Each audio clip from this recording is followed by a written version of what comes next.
almost done. So here was our notes, and we made an outline, and you gave me so many details that we had to go down here. So whatever you haven't finished with me now, you can finish at home. And then I already put them in sentences, but basically what you're going to say is, I went to Utah for vacation. I went fly fishing and went to Provo River. We caught 26, and you might change the order of this stuff. So you're just going to take one idea and make a simple sentence, then the next one, the next one, the next one. So I just did that for you. I went to Utah for 1 week in July for vacation, period. You can split that up into, I went to Utah for 1 week, period. We went in July, period. We went for vacation to see my grandparents, period. Totally fine. I just wrote whatever I thought. I went fly fishing, period. We went to Provo River, period. A friend of my grandpa's or my grandpa's friend, Jake, took Harry, comma, my grandpa, comma, and me. You always go last in your sentence, and your guests of your sentence go last. Go first. You go last. We went twice, or you can say we went 2 times, or we went for 2 days. The first day we left at 4 o'clock in the morning and we got there at 4:25. I don't know if that's true, but I'm just making it up. You put what's true. We went again at 3:30 in the morning. We stayed for 7 hours each day. We caught 20 fish in all. I caught 16 fish. And then you can write, it was a great experience, or I had fun, or it was great, or we caught a record fish, or some kind of concluding sentence.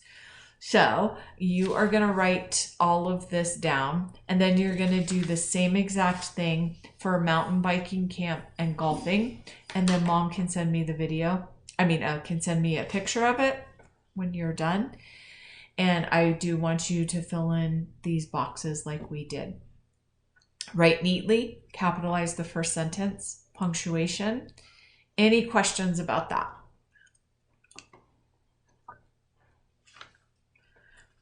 Hello? Yeah. Any questions?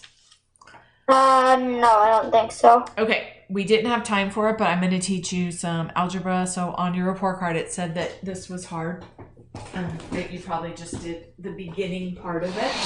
So when you have a math equation, sometimes we're going to not know the answer. So we could use a question mark. So question mark plus 5 equals 12, but we don't use question marks in math. We use a letter, usually X, but it could be any letter. So you're going to write X plus 5 equals 12. That is the first step, is to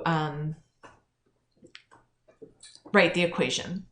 The second step, they're adding here, and there's 2 sides of the equation. There's the one with the letter, and there's one with the number.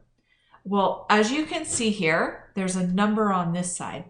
So our goal in algebra is, or variables, which is what your report card said, is to move all of the letters on one side and all of the numbers on the other. So we have to figure out a way to get rid of this right here and put it on the other side.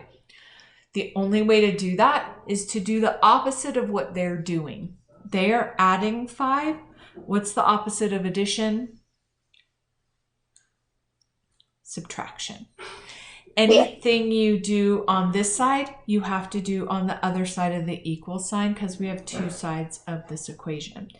If we subtract 5 here, we subtract 5 here. Plus 5 minus 5 cancel each other out, so we cross that out.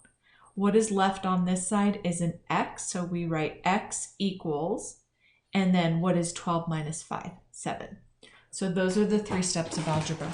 Some kids say, oh, Anne, I already know what the answer is. If you have a blank plus 5 equals 12, I already know it's 7. And that might be true, but you have to follow these 3 steps. We first write the equation. We do the opposite to get all of the letters on one side and all of the numbers on the other side. Whatever you do to one side of the equation, you do to the other. You cancel this out. What's left is the letter, and what's left is the number, so you do the math on this side. Does that kind of make sense to you? Yeah, kind of. Okay, so we'll do y plus 5 equals 20. They're adding 5, so what do I do to move my 5 over to the other side? If they're adding 5, what do? I do the opposite of adding, which is? Subtraction, so 20. So I subtract 5. Anything I do to this side of the equation, because remember we have two sides of the equation, I do to this side of the equation. This cancels out. What's left on this side is y, and then we do the math. 20 minus 5 is 15. Yeah. So this letter stands for something. We don't know what it is. Even if we do know, we have to do these 3 steps because it doesn't stay this easy. So that is the beginning lesson in algebra.